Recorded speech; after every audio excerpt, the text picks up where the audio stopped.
President Trump Alul. Laupäev pidi olema rõõmus õhtu, kus tähistame koos teiega, ajakirjanduse esindajatega, sõnavabadust ja esimest konstitutsiooni muudatust. Ja ta on haige inimene, väga haige inimene. Tulistati.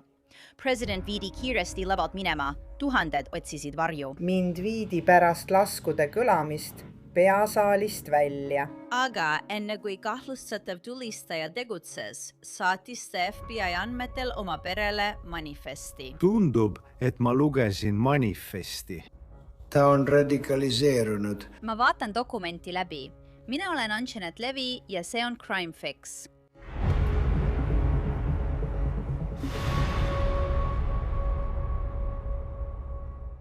Enne kui me selle juhtumi juurde läheme, tahan ma teile rääkida ühest rakendusest, mida ma olen kasutanud ja mis mulle väga meeldib. Selle nimi on Upside. See annab sulle raha tagasi asjade eest, mida sa kogu aeg ostad, nagu kütus, toidukaubad ja kaasavõetav toit.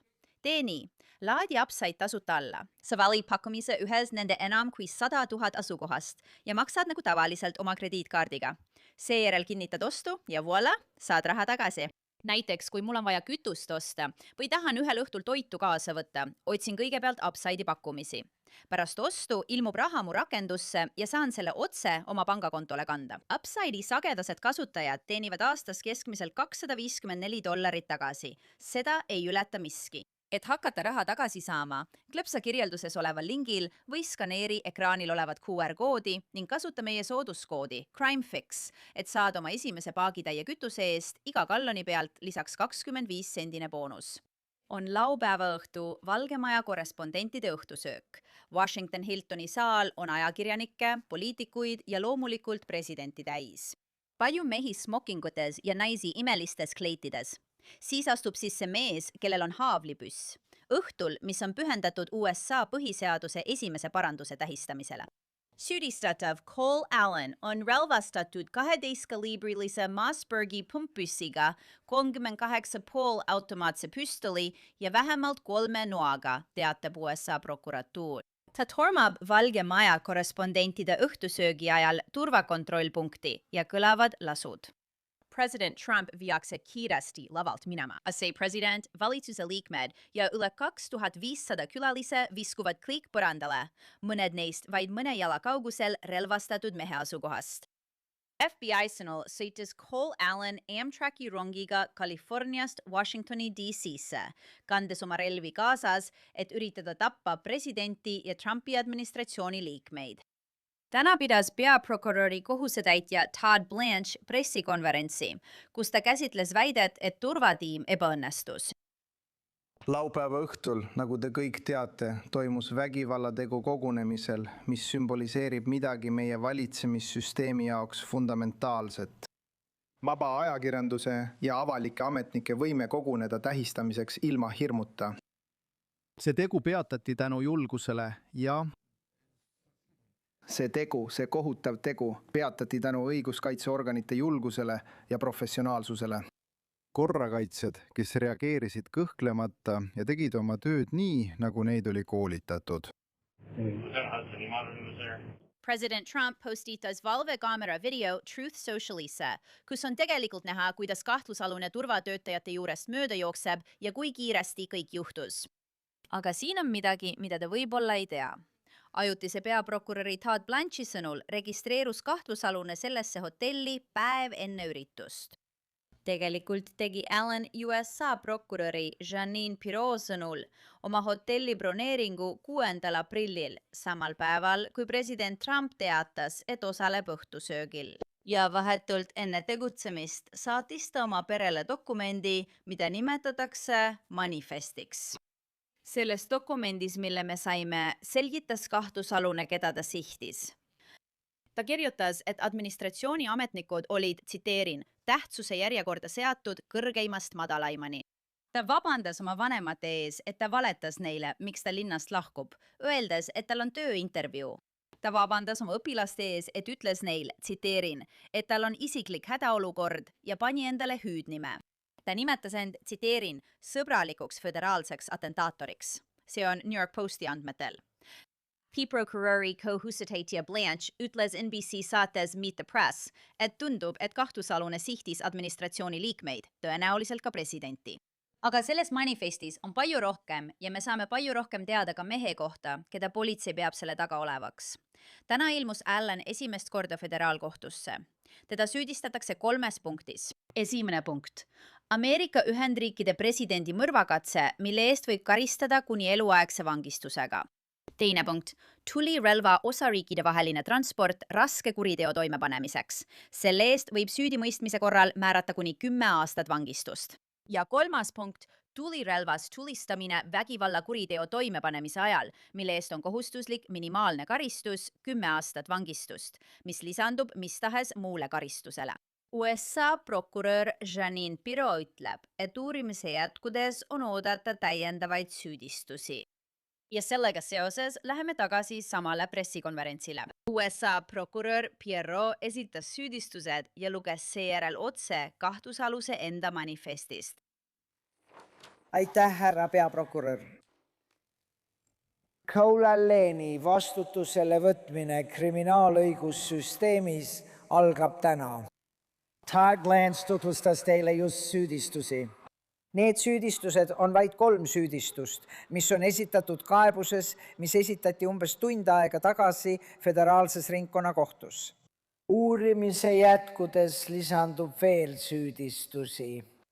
Aga ärgu olgu kahtlust, see oli katse mõrvata Ameerika Ühendriikide presidenti, kus süüdistatav tegi oma kavatsused selgelt teatavaks.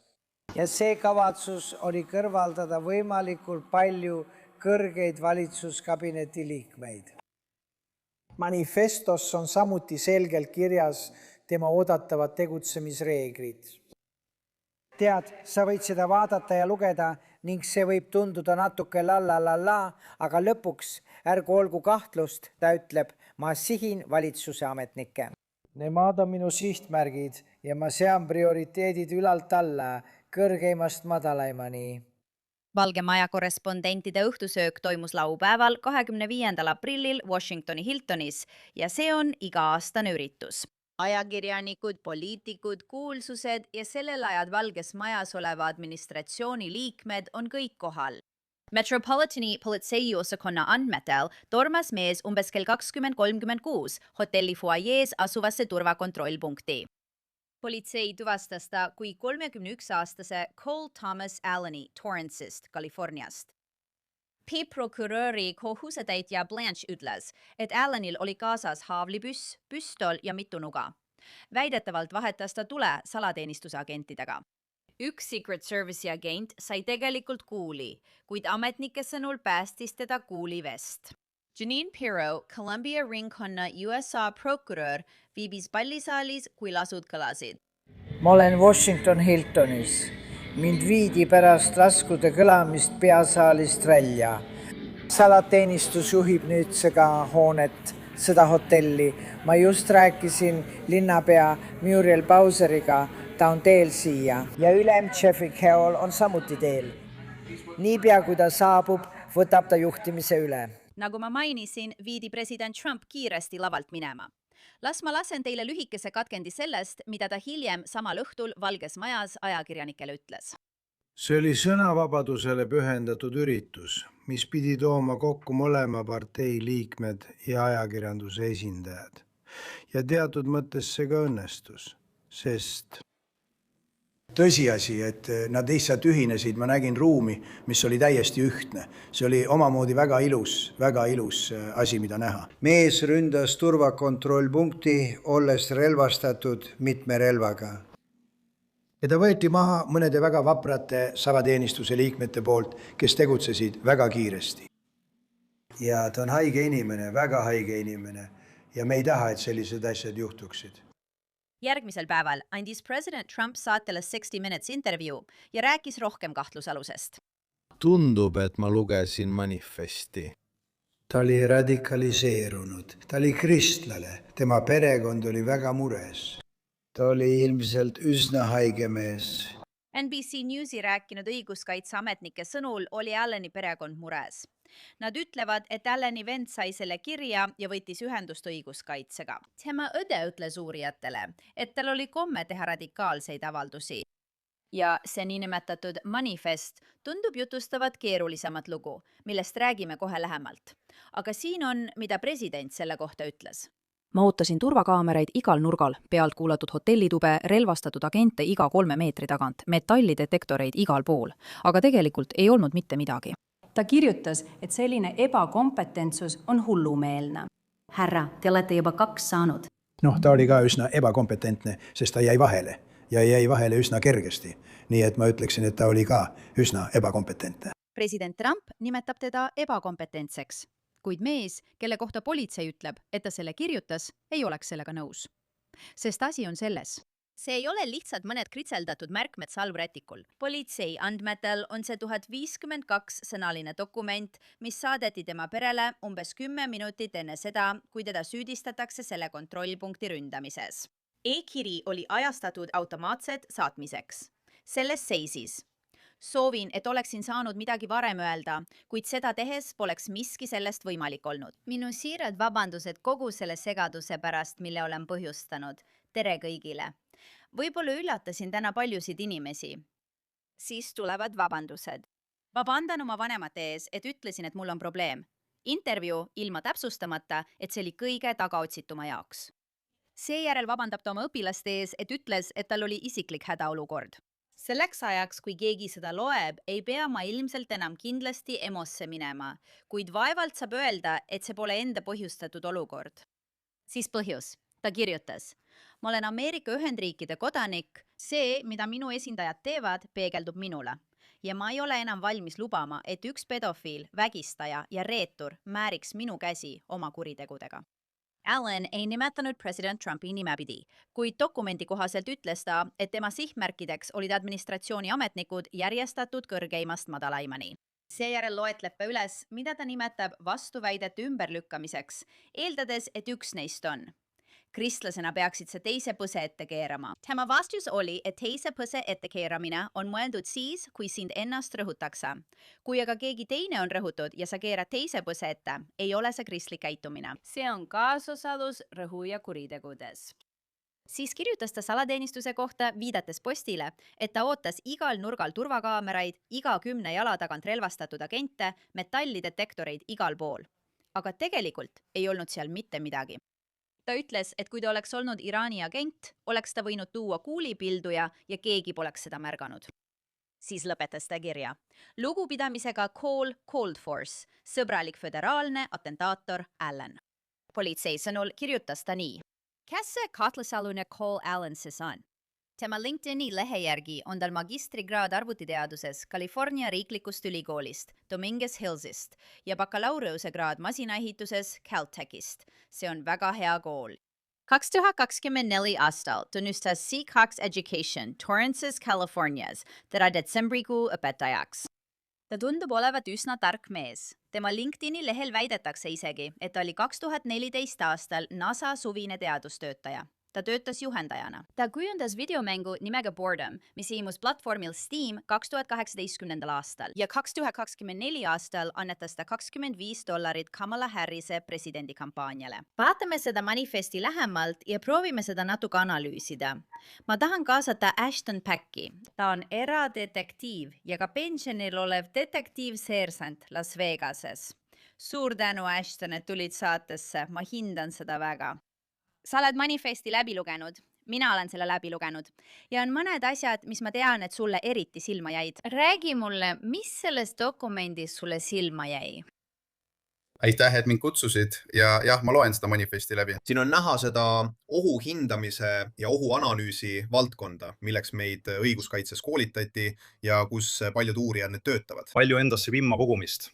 See on selline klassikaline inimene, kes kogub endasse vimma. Ja jälle, nagu ma ütlen, inimestele üle kogu riigi, täiskasvanutele, alates teismelistest kuni eakateni, meil kõigil on kaebusi. Me kõik oleme millegi pärast pahased. Meile ei meeldi suund, kuhu asjad liiguvad. Enamasti häirib meid midagi riigis ja poliitikas. Aga enamik meist suudab nende probleemidega toime tulla ja järgmisel päeval uuesti tööle minna. Sest meil on arved maksta ja pered ülal pidada. Aga siin näeme me midagi, mis minu arvates meenutab peaaegu vaimset haigust, mis on segunenud kalduvusega endasse vimma koguda, võib-olla natuke päästekompleksiga. Nagu mina parandan selle ära. mina teen selle vea heaks. Ja võib-olla püüab ta olla natuke märter. Ma näen selles manifestis palju selliseid varjatud alatoone. Ja mina näen ka seda märtri teemat. See on kirjutatud toonis, kus põhimõtteliselt tundub, et ta arvab, et ta tapetakse selle missiooni täitmisel, millele ta on asunud. Lihtsalt see toon, kus ta kõigi ees vabandab. Ta arvab, et ta on juba surnud või saab peagi surma, kui inimesed seda loevad. Jah, ja see on omamoodi glamuurne võimalus lahkuda nii, et kõik teavad su nime.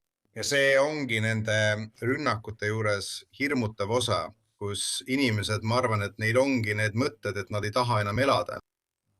Mis on kahetsusväärne, see on tõesti kahetsusväärne tunne, kui inimesed peavad nende uskumustega toime tulema. Aga kui siia lisada natuke radikaliseerumist võib-olla interneti või sotsiaalmeedia kaudu või lihtsalt selle propaganda kaudu, millega me selles riigis iga päev kokku puutume. Lakkamatu, lihtsalt pidev infovoog, millega meie ajud ei ole kunagi kohanenud toime tulema. Kõik see pidev Twitteri voog või X-i voog, kuidas iganes sa seda nimetada tahad. Nii et jah, kui sa lisad sinna radikaliseerumise protsessi, sa kogud neid kibestumisi ja vägivalla tee võib-olla tuleneb sellest, et ta ei tahtnud ellu jääda. Ta alustab sellega, et vabandab kõigi ees. Ta ütleb, ma vabandan oma vanemate ees, et ütlesin, et mul on intervjuu, täpsustamata, et see oli, tsitaat, kõige tagaotsitavam. Oh, jumal küll. Ma vabandan oma kolleegide ja õpilaste ees, et ütlesin, et mul oli isiklik hädaolukord. Selleks ajaks, kui keegi seda loeb, pean ma tõenäoliselt tõesti emosse minema. Aga seda on raske mitte pidada enese tekitatud olukorraks. Ma vabandan kõigi inimeste ees, kellega koos reisisin, kõigi töötajate ees, kes mu pagasid käsitlesid ja kõigi teiste hotellis olnud inimeste ees, keda ma ohustasin lihtsalt oma lähedal viibimisega. Nii, et see oli väga hästi läbimõeldud. Ta vabandab inimeste ees, aga ma mõtlen tänu Jumalale, et salateenistuse agendid suutsid selle mehe kinni võtta ja et rohkem inimesi peale selle ühe salateenistuse agendi ei saanud viga. Ta sai pihta, aga tema Kevlari vest kaitses teda. Ta ütleb, et ta ei oota andestust. Ja ta räägib, miks ta seda tegi. Ta on Ameerika Ühendriikide kodanik. Ja see, mida minu esindajad teevad, heidab varju ka mulla. Ja ta räägib sellest, et ta ei ole enam valmis lubama, et üks pedofiil, vägistaja ja reetur määriks tema käsi oma kuritegudega. Noh, täiesti aus olles, ma ei olnud juba ammu enam valmis, aga see on esimene tõeline võimalus, mis mul on olnud, et midagi ette võtta. Ja ta räägib sellest, kuidas administratsiooni ametnikud, välja arvatud härra Patel, Cash Patel, FBI direktor, on põhimõtteliselt tema sihtmärgiks. Ta ütleb, et nad on prioriteediks seatud kõrgeimast ametikohast madalaimani, nii et ta kavatses minna sinna ja kõrvaldada kõik administratsioonis. Miks Cash Patel ei ole selles nimekirjas? Mis sa arvad, mis seal toimub? See tundub mulle lihtsalt palju mõttetut juttu. Küll vabandab ette selle eest, mida ta ütleb, et ta kavatseb teha, aga tal pole mingit kõhklust tuld avada. Ma eeldan, et see on Ameerika Ühendriikide salateenistuse vormiüksus.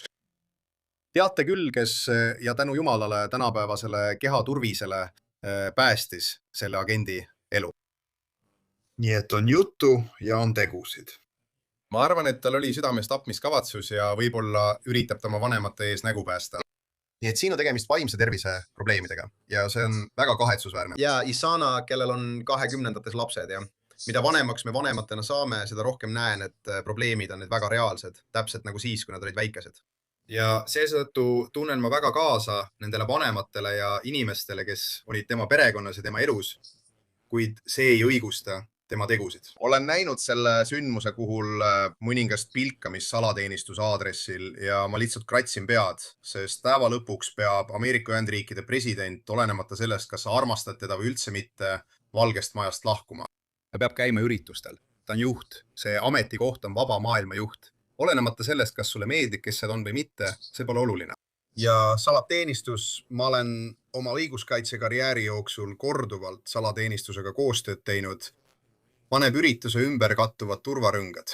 Nad teevad koostööd kohaliku politseiga, nad teevad koostööd teiste föderaalsete õiguskaitseorganitega, kes kaitsevad seal teisi kõrgeid külalisi ja vippe ning kohalviibijaid. Me lihtsalt ei tea, mida nad veel peaksid tegema, et riske maandada. Meil ei ole veel selget nägijaid. Meil ei ole tulevaste kuritegude üksust. Ma tean, et tehisintellekt on tulemas ja see saab olema võimas tehnoloogia. Aga kuidas sa saad teada, mis on inimeste südames ja mõtetes ning millised on nende kavatsused? Sa lihtsalt ei saa. Ta astus sisse, ta ütleb, et ta astus sellesse hotelli relvadega. Aga tal ei olnud relvi väljas. Inimesed lähevad hotellidesse koos pagasiga. Ja et kui sa lähed hotelli pagasiga ja sul juhtub olema pagasis tulirelvad, siis inimesed ei ole selgeltnägijad. Meil ei anta Hiltoni vastuvõtus kristallikuule. Ja me lihtsalt eeldame, et inimesed hotellis on selleks, et olla hotellikülalised.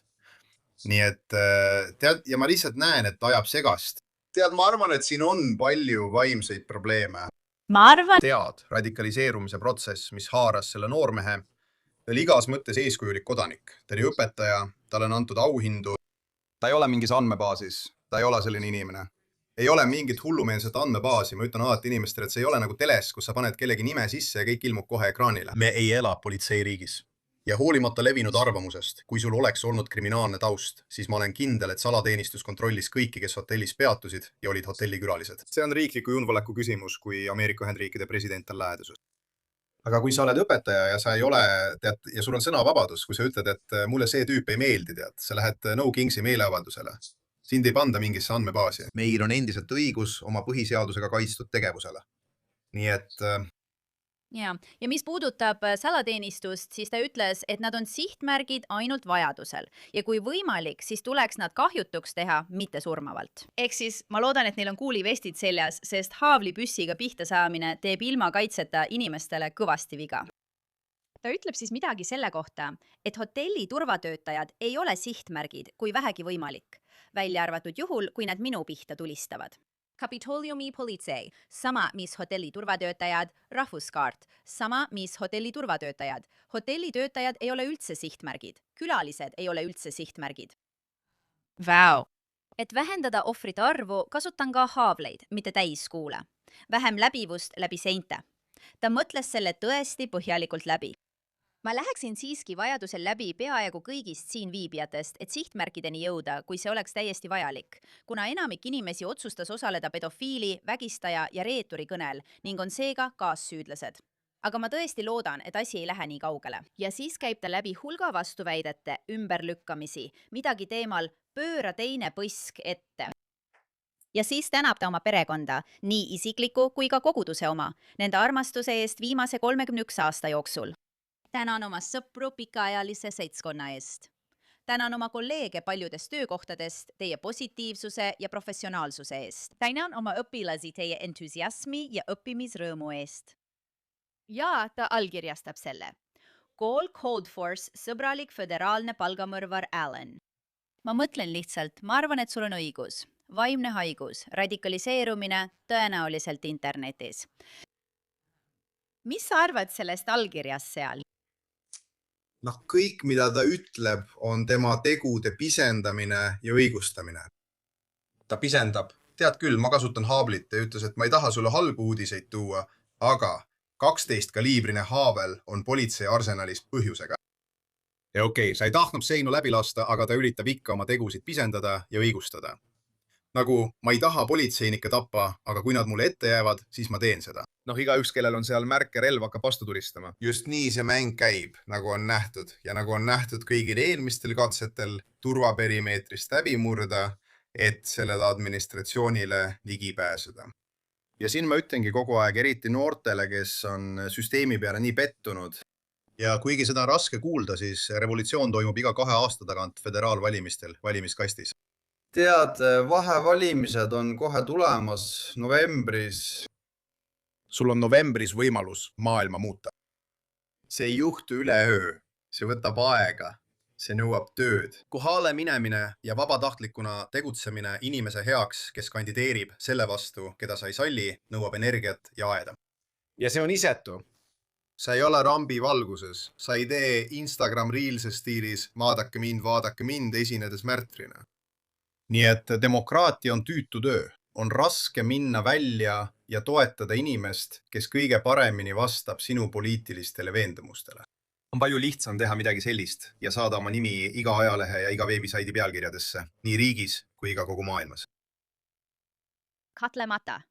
Kahtlemata ja sul on selles õigus. See nõuab tõesti aega ja pingutust. Ja see paneb ka mõtlema, mis selle mehe elus toimus, et ta oli valmis selle nimel surema. Ma mõtlen, kas sa olid tõesti oma eluga nii rahulolematu, et olid valmis midagi sellist tegema? Ma mõtlen, kas asjad olid tõesti nii halvad? Jah, ma mõtlen haritud, tööl käiv. Ma olen näinud palju inimesi, kes on palju hullemates olukordades ega võta seda nihilismi omaks. Ja see on tõesti, ma arvan, midagi, millega me peame riigina tegelema ning vaimse tervise probleemid, eriti meie noorte meeste seas, on see, kuidas nihilism justkui juurdub ja lämmatab elu, ma arvan, noorte meeste psüühikas, kus nad lihtsalt ei näe väljapääsu. Nad lihtsalt ei näe, kuidas viik võiks paremaks minna. Ja ma ei tea, kas see on tehnoloogia süü, ma ei tea, kas see on niimoodi kavandatud. Teate, selline propaganda, mida me näeme, teate, me oleme kaotanud palju usku institutsioonidesse. Ja mõnes mõttes on näha, miks see nii on. Aga jah, see nihilism on lihtsalt väga hirmutav asi. Ja ma näen noori, eriti noori mehi. Ma muretsen noorte meeste pärast, sest nad lihtsalt, teate, ma arvan, et neile antakse sõnum, et neid ei vajata või neid ei taheta või neist ei hoolita. Ja sellel mehel oli pere, sellel mehel oli haridus. Tema elus toimus palju, mis võis selgitada, miks ta selle omaks võttis. Ma ei tea.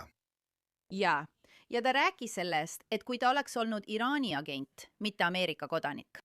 Ja ta räägib sellest, millise relva ta oleks võinud kaasa võtta. Ja siis ütleb ta, et kui keegi on uudishimulik, mis tunne on midagi sellist teha, siis see on kohutav. Ma tahan oksendada. Ma tahan nutta kõigi nende asjade pärast, mida ma tahtsin teha, aga kunagi ei tee. Kõigi nende inimeste pärast, kes seda usaldavad, kelle usaldust see reedab, tunnen ma viha, kui mõtlen kõigele, mida see valitsus on teinud. Ei saa seda tõesti soovitada. Käige koolis, lapsed. Tõesti, kohutav. Palju heietamist siin, palju õigustamist. Tead, kui perekond oleks selle võib-olla natuke varem kätte saanud, oleks sa ehk saanud midagi teha, näiteks pöörduda õiguskaitseorganite poole, et proovida teda kätte saada. Tead, oleks olnud palju parem ta enne tulistamist vahi alla võtta, sest nüüd ootab teda eluaegne vangistus. Nagu varemgi. Võib-olla on see ähvardus, on mõned terroristlikud ähvardused, aga on lootust. Kohtute kaudu on tunneli lõpus valgus. Tead, politsei läheb ja teeb uurimise. Nad viivad mehe vanglasse, aga päeva lõpuks pole keegi viga saanud ega tulistatud. Vägivalda pole veel olnud. Ja asi ongi selles, kuidas neid sellest ideoloogiast välja tuua. Kuidas me selliseid noori mehi sellest välja toome? Kuidas me saame nad välja tõmmata sellest nihilistlikust maailmavaatest ja sellest soovist saada märtriks, neid mitte enam elada, et nad sellest august välja tuua ja panna neid uskuma, et hei, maailm on tegelikult suurepärane koht. Sa pead kõigepealt enda sees ilu leidma, enne kui saad muutuda. Sa pead ennast muutma, enne kui saad teisi muuta. Lõpeta elektroonikaseadmete kasutamine. See on minu arvates üks esimesi asju, mida teha. Hästi. Suur aitäh sulle, Ashton Black. Ma hindan seda. Suur aitäh, et mind kutsusid. Soovin sulle head päeva. Cole Allen tuleb selle kuu lõpus tagasi kohtusse vahistamisistungile. Te mäletate, et see on nüüd juba 3. kord, kui keegi on üritanud president Trumpi mõrvata. Ja see ongi kõik selleks korraks saates Crime Fix. Mina olen Angela Levy. Suur tänu, et olite minuga. Kohtume siin jälle järgmisel korral.